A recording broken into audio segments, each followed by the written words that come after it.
Greetings, Twisted Ass 454 here. What's going on? Fucking found it. I like this groovy hat.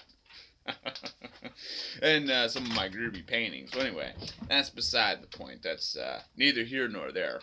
Basically, in this video, what I'm going to talk about is, as I may mention in the title, a juicy trucking adventure. Now, it's not quite as disgusting as you might think. I mean, it doesn't have anything to do with, lot lizards or fetishes or anything like that. It's not that disgusting.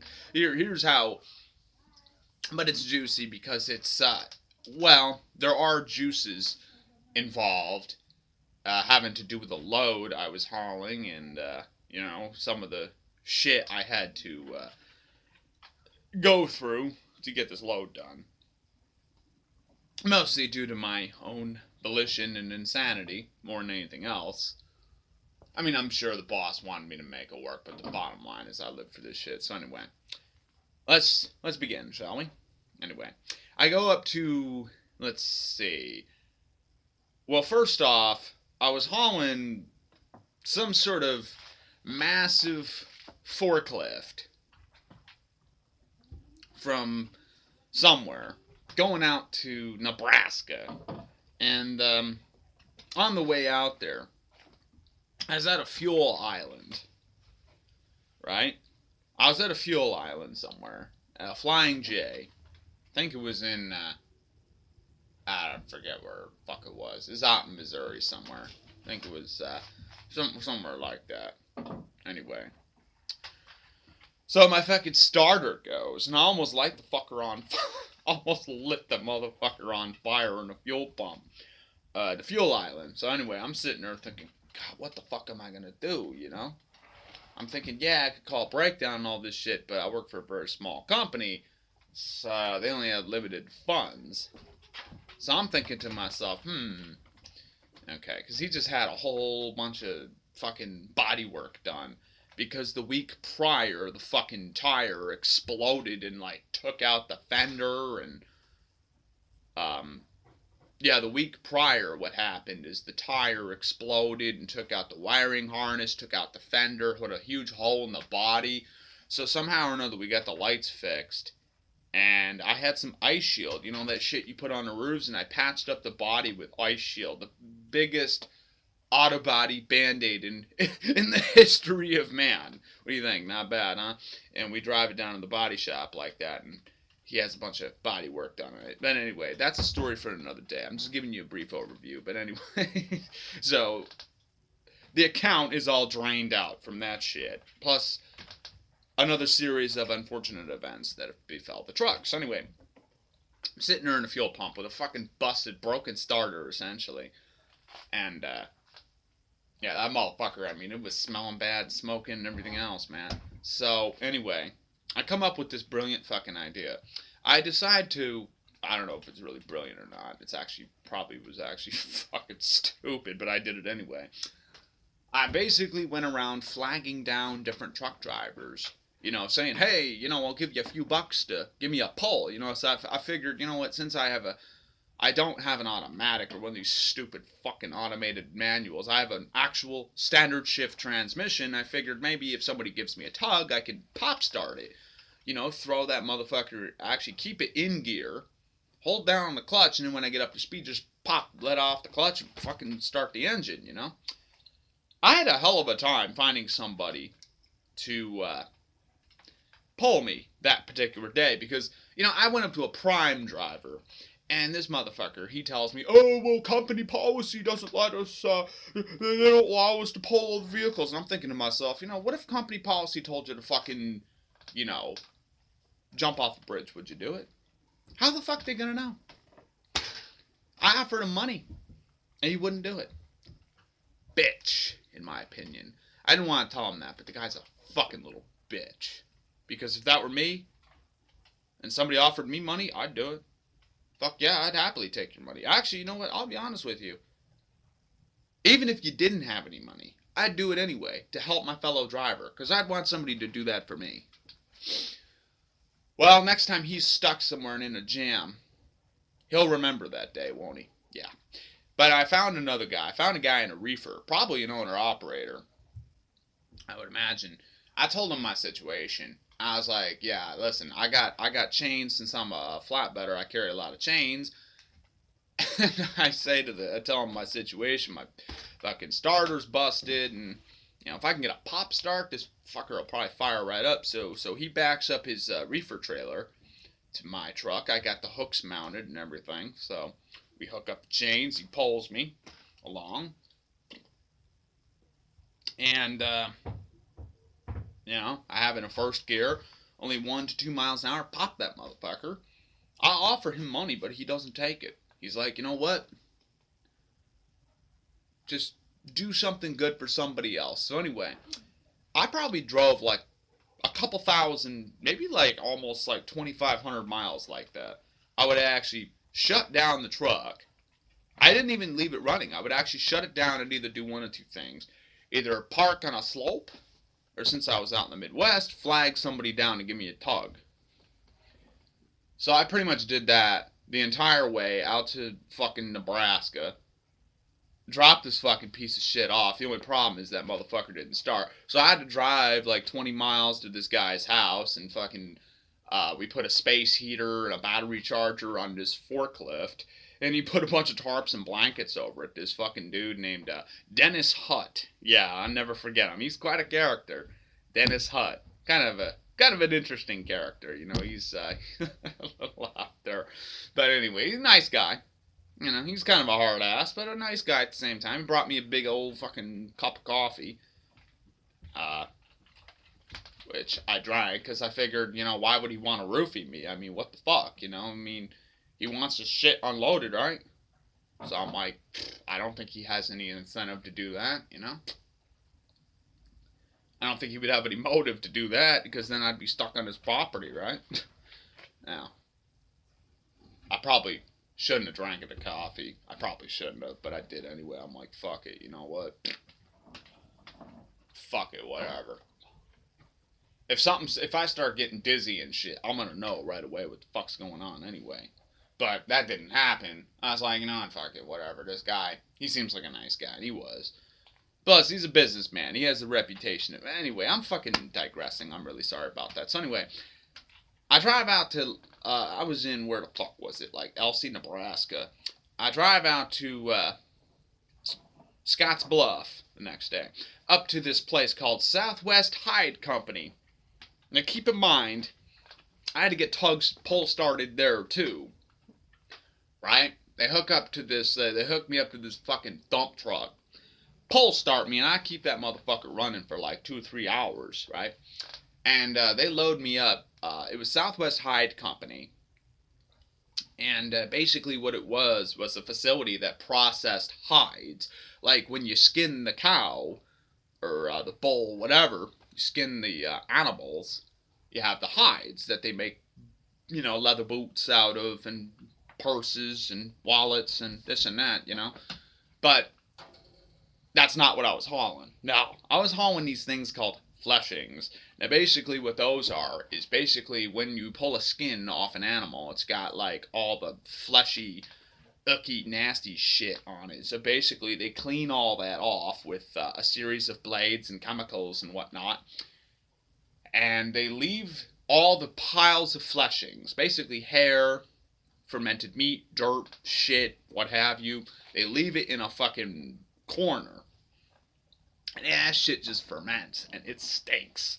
And thankfully, it was cold outside. I mean, I'd hate to imagine what this shit would smell like in the summertime. Oh my god. They don't refrigerate it or nothing. It's just fucking fermenting in a fucking corner, right? So they load this shit. They got this shit in fucking cardboard boxes on pallets, right? And they required it to be tarped because basically they wanted it to stay moist. Normally when you tarp something, the whole idea is to keep it dry, but some loads, believe it or not, the idea is actually to keep it moist. Because the sunlight will dry it out. It's just like granite slabs.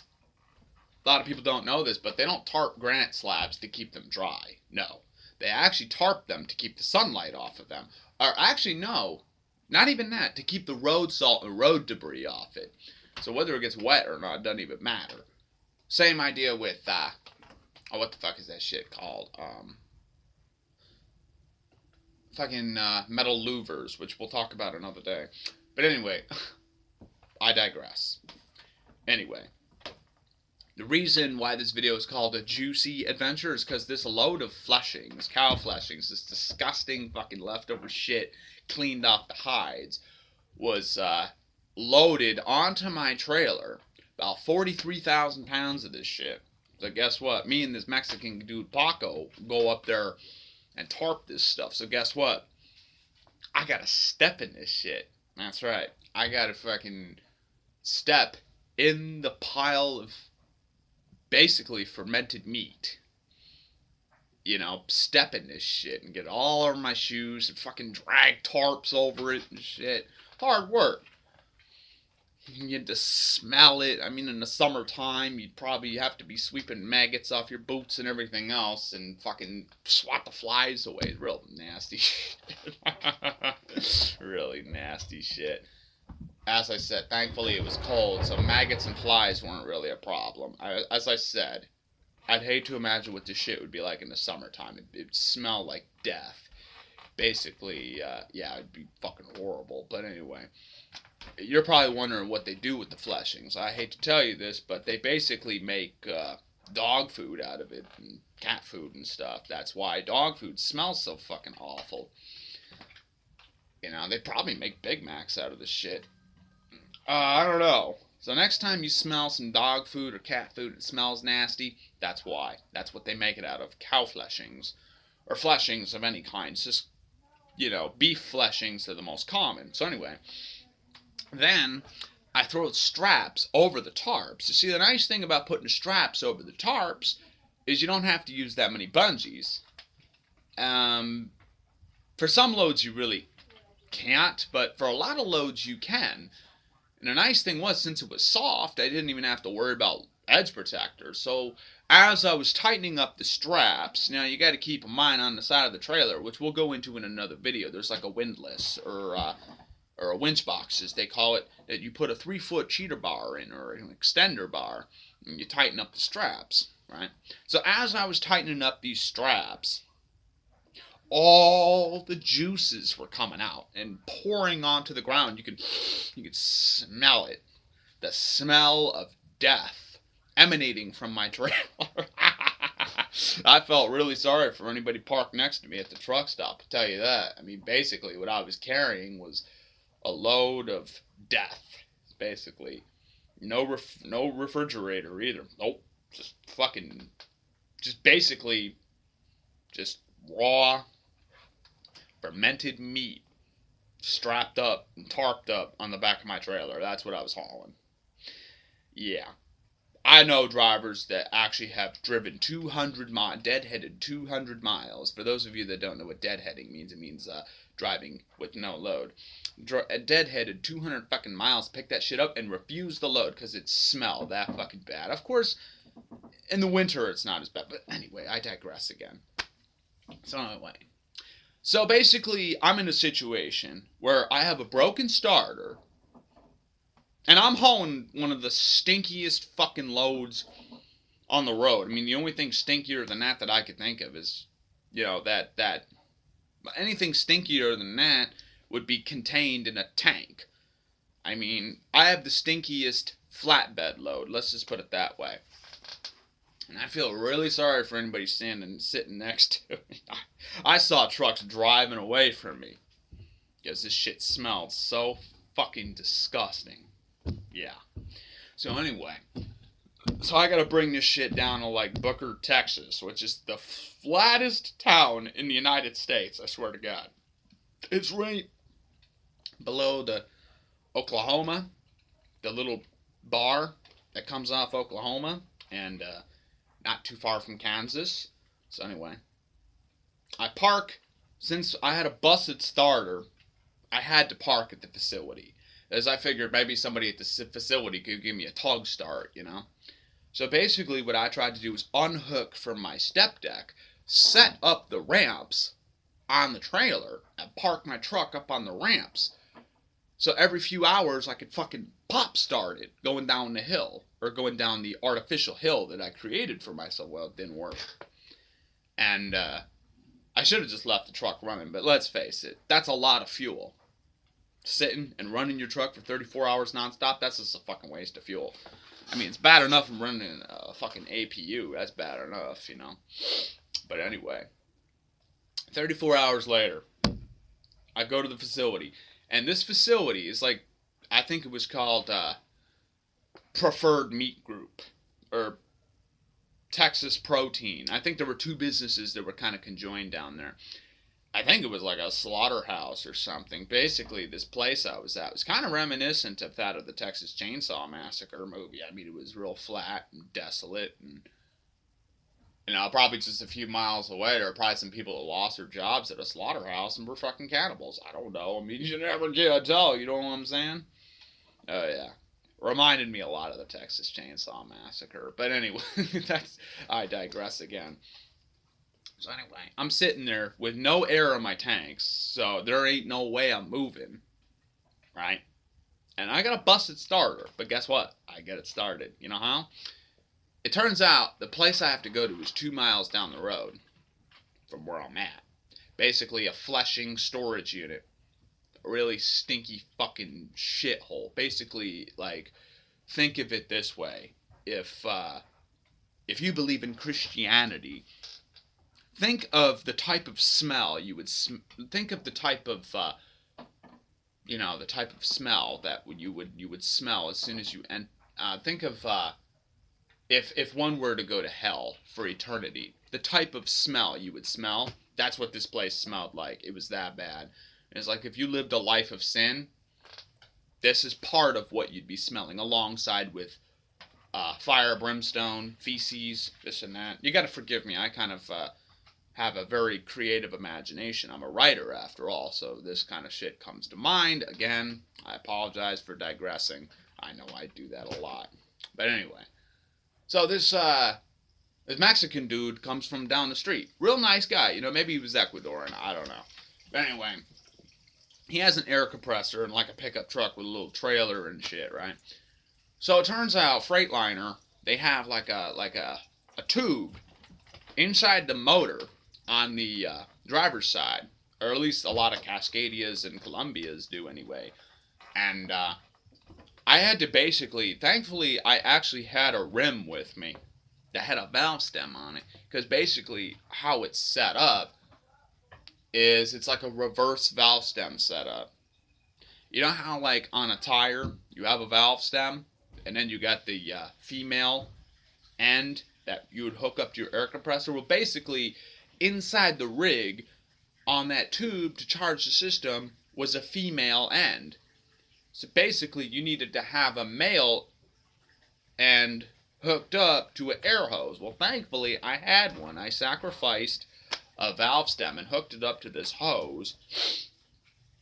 And you got to keep in mind, you're supposed to have a special fitting from Freightliner to do this, but man, me and this dude figured out how to do it without it. Basically, I had some rubber from some rubber pads, you know, those rubber pads that you use to put on farm tractor axles and you wrap the chains around them and stuff. Well, sometimes they got these little these little flaps hanging off the side, and so basically I cut some of those off, put the little air fitting inside, and I'll have a video showing y'all how to do this someday. Little air fitting. You put the male end inside the female end, and then you wrap the shit around and kind of seal it with your hand. You hold it up there. It takes forever to charge the system like that, but we got about 50 or 60 pounds in there, right? So anyway, since I was bobtail, basically I had a trailer with my truck sitting on the ass end. That's pretty much how it was set up. So anyway, this guy in this pickup truck hooks up, and he's pulling me around the yard, and I'm having a hell of a time getting this motherfucker cranked up. So you got to keep in mind, I'm trying to start the thing by pop starting it, but unfortunately it was a gravel lot with a bobtail. So yeah, I had shitty traction on gravel. Really fucking hard to pop start it. He keeps trying and trying, so Finally, I just tell him just fucking floor it, right? So he just fucking floors it. I'm going at a pretty good speed at this point. I decide, you know what, I'm gonna pop start it in like third or fourth and see what happens. So I do that, and that motherfucker fired right up. Yes, it did. Fired right up. And I left that motherfucker running all day.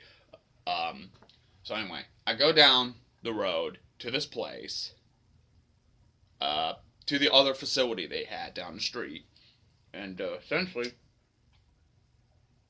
unloaded this nasty load of fleshings. Um, Unloaded by a couple of Mexican dudes, you know.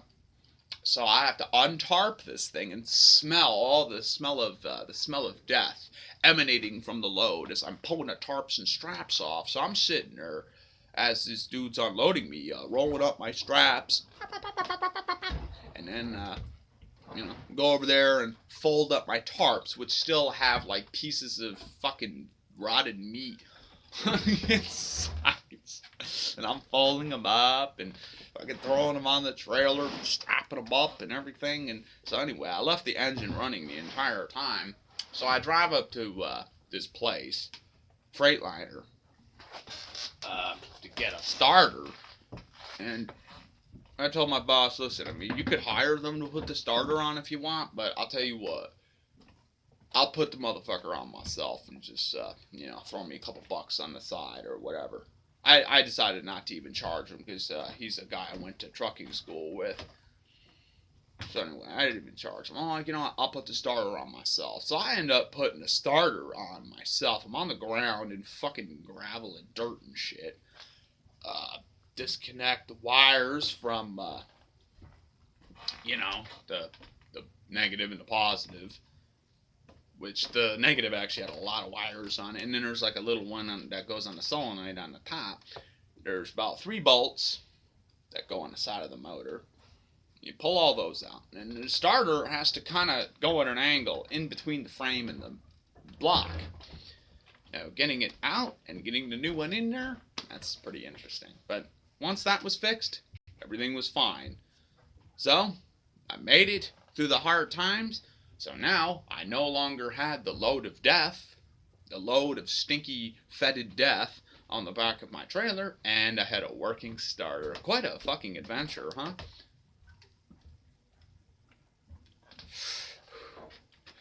Yep, so, I am not a steering wheel holder. Let me tell you something, a steering wheel holder would not have lasted 15 minutes in that situation. Steering wheel holders...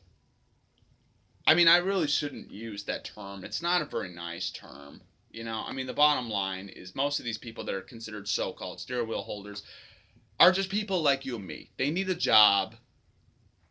They get a job in trucking. They're not really familiar with the whole thing yet. A lot of times the company gives them these dumbass policies they gotta go by and this and that, So every time like a light bulb breaks, fucks up or something, they call breakdown, it's kind of stupid, but I don't blame them.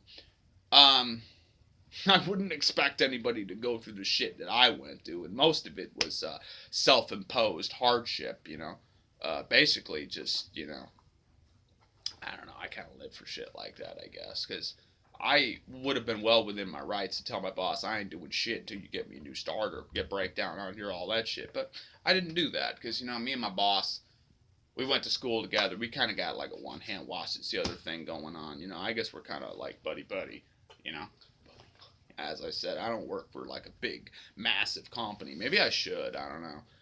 Well, the dude's a fan of my book. So, of course, or I think he's a fan of my book. So, of course, I'm going to go the extra mile for him. I go the extra mile for fans of mine. I don't know if he's a fan of my book or not.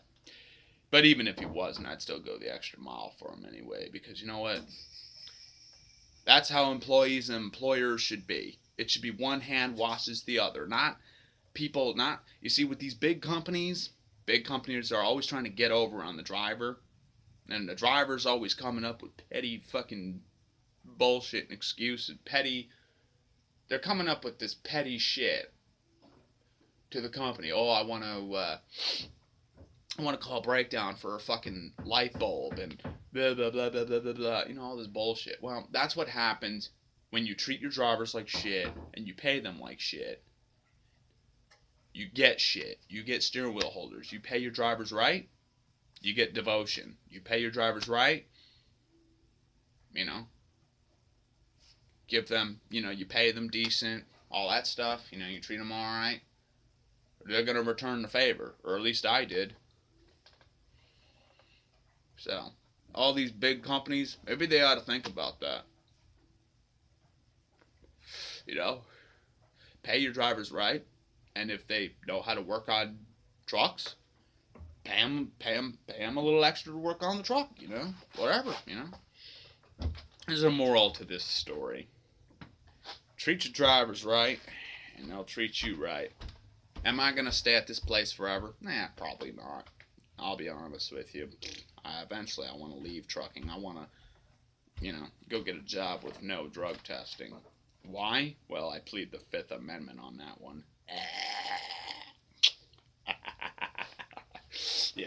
I don't know, man. It gets old. I mean, anyway, I'll go into the other hardships of trucking in another video. Again, I digress. It's just an interesting story. I figured maybe some of you people, whether you're a trucker or not, it might interest you. You might think I'm a fucking nutcase, and well, you're probably right. But anyway, I hope that you enjoyed this video. Alright, well anyway, hope you enjoyed. Thumbs up, subscribe, all that stuff. Don't forget to check out my book, Twisted Story Asylum. And I'll catch you on the flip side. Alright, bye-bye.